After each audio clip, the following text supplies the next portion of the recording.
Hi everyone, this is Parker and this is Robbi, and today we will be looking at the story of the Mustang, or better known, we will be looking at the beginning car and ending car, aka the Mustang Boss, going to the Mach 1, then we're going to be going on to the Shelby from 2007, and then we'll be going to the Shelby from 2020.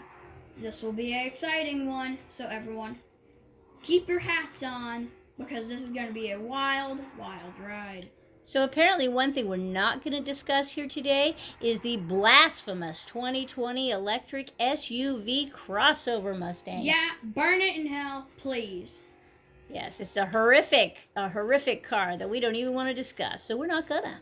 Yeah, because that rips the badge off of the Mustang and gives it dishonor. We give the Mustang honor, because these are Mustangs. That is not. So Parker, tell us about this car that we're looking at. What is this? This is the Boss 302. It can go 200 or over. This has a 302 V8. Great car. It looks very vicious. Now there is another Boss, but it has more horsepower than this. Okay, so I think we're talking the difference between the 302, which was a small block they actually, I think it was the Windsor 302 that came out in like 1969, had a horsepower rating of around 210 horsepower. Yeah, and the other one has like over 400. The other one was the 429, it's pushing 400. Pushing 400 horsepower, so that was pretty good. Now, if you're looking, you see I am on the Top Gear test track in Forza 7. When we start talking about the GT 500 from last year, we will switch to Forza Horizon 4, and I'll show you the power that a Mustang deserves. So how much horsepower does the newer model Mustangs have? It's got to at least have at least 1,000.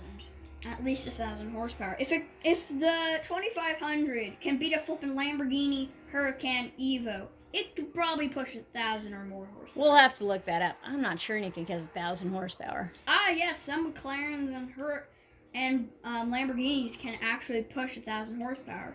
That's how much they produce. But they literally are limited to maybe 200. But that's how much it produces. So fun fact about cars, most cars are limited to either 100 or less, and hypercars or muscle cars are usually 100 or more. Because the big powers they produce, they gotta get rid of all that power so you can have raw energy.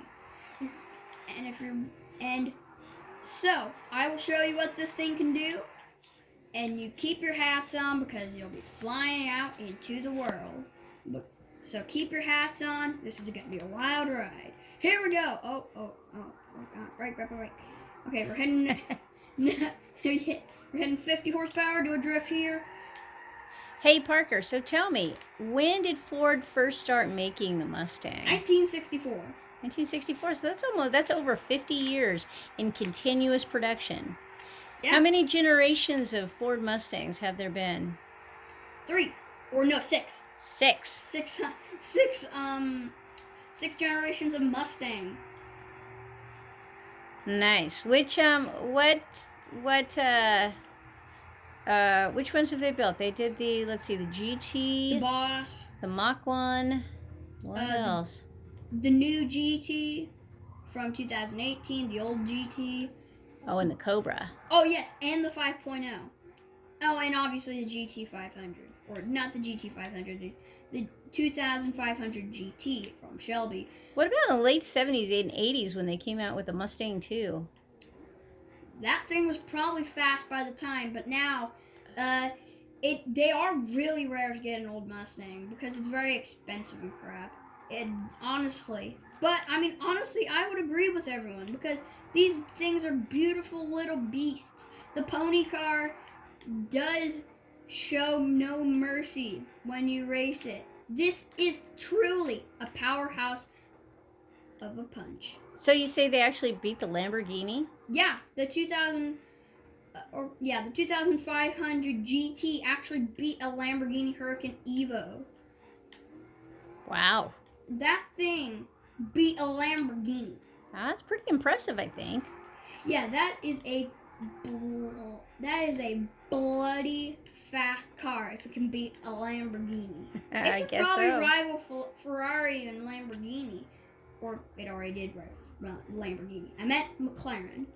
Honestly, can Ford beat McLaren? Probably. If it can beat a Lamborghini, it can beat a McLaren.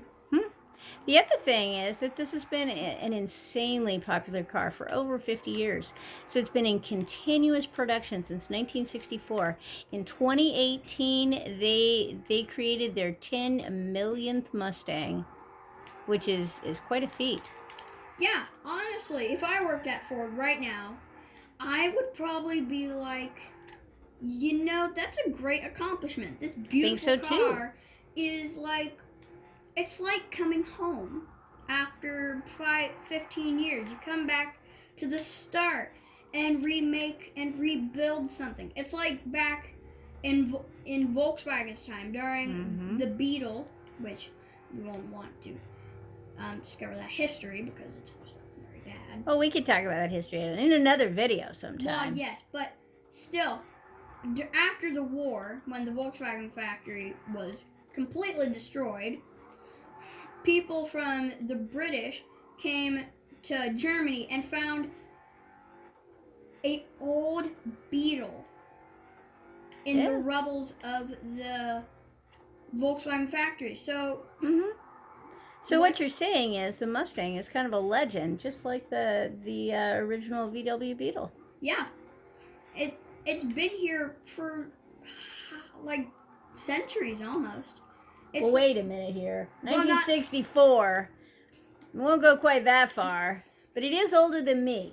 Okay. Yes, this Mustang is way older than you, and way older. And cooler. Yeah, we'll go with that. This looks great. Hey, wait a minute. It's not cooler, but you have to admit that's a cool car. Let's switch into first person and check out the interior. Look, that is pretty cool. Cool interior, right? This is what the old Mustangs actually looked like. Which, if I was back in 1964 or 1969 and driving this, I would probably be impressed that this might be one of the first cars to have the exact same impact as the Model T. Great, affordable, and you don't have to use your legs.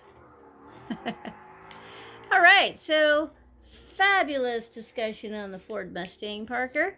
Anything we want to say before we sign off? Well, we're not going to sign off just yet. We need to, after this video, we will make another video. We'll post the 2 videos, and then we will actually combine the videos together, how they should actually go together. All right. Well, maybe we'll do that, and maybe we'll make a second video. We'll figure that out later. Yeah. But anything you want to say? If you want a Ford, buy a Mustang, but not that electric piece of crap. Let's leave that one out. We're not even going to call that a Mustang. Throw that in HE double hockey sticks, burn it, and then throw it into a trash compactor from Star Wars. Okay, so if you like this video and you want to see more of this kind of content, please like, subscribe, hit the bell for notifications when our next video comes out. And this is going to be great. Bye-bye. See ya.